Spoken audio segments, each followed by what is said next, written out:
pull in that contract site code and make it code that I can use. Another way is to do something like this, where you basically redefine it in a way that you can interact with it. Yes? So in the line 10, there's a constructor. I didn't see constructor. The feed equal to info feed is taking an address. What's that constructor? Where is that? The constructor is what I assume as like the default constructor. So if you don't specify a constructor, I'll show you an example later down the line. I'll just create a new contract instance. Another question. So just now you showed there's another default info feed contract, right? Now you have two SOL files. When they run, do they put both of them in one machine? So your question is, when there's two files, how do they run like amongst each other on the real network, right? Right. So the other file, info-feed.sol, not the one contained in here. The other file, once you push it on the blockchain, it exists just like a file exists in a database, and it will be there like forever. So what happens when you have this is that it needs to look up that contract. There's a way to, so in the source code, right? In the source code, you would have a require or import statement because you already know the source code because if you wrote it, but if you don't, you would have to grab it from the address. By the way, really quick, let's take a lot of deployment questions for Ryan does the deployment so that Ling can focus on just getting you guys with Solidity code running ASAP.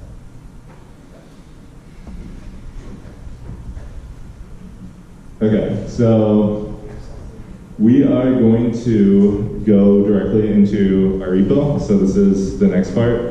Everyone just open the thing you cloned from my repository, Dapper crowd sale, and I believe this is the start of the file tokensale.sol.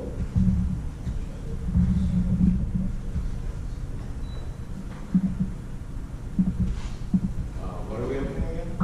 Tokensale.sol in my repo.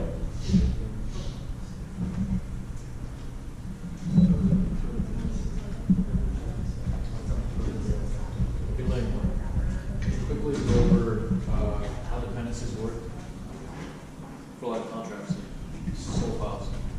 Yeah, I'll cover that in probably like 2 slides. So.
All right, so if the code doesn't have this block in, feel free to just add it in.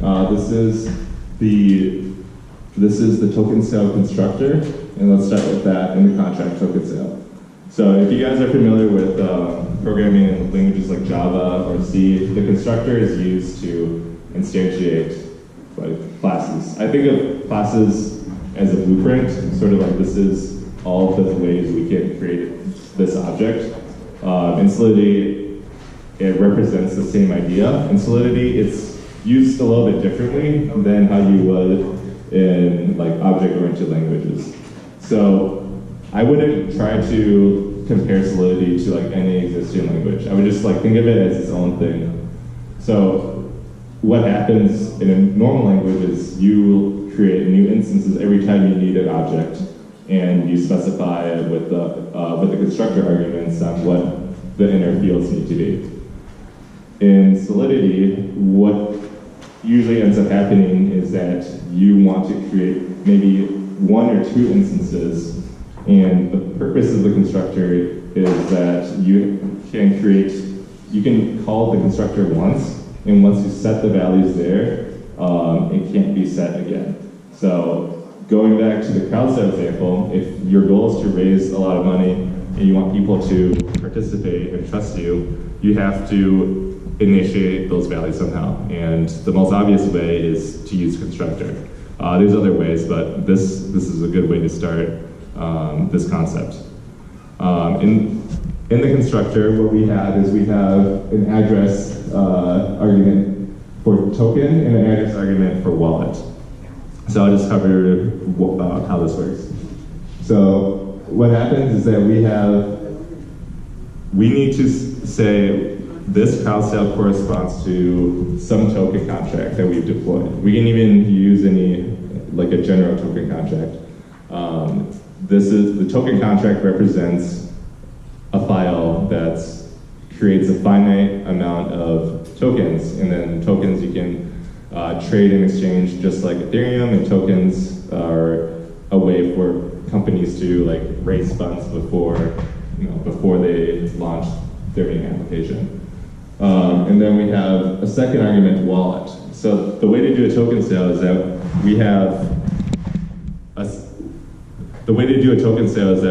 when there's people sending money to the sale as it's live, what you want to do is send all the money in real time to a multi-signature wallet.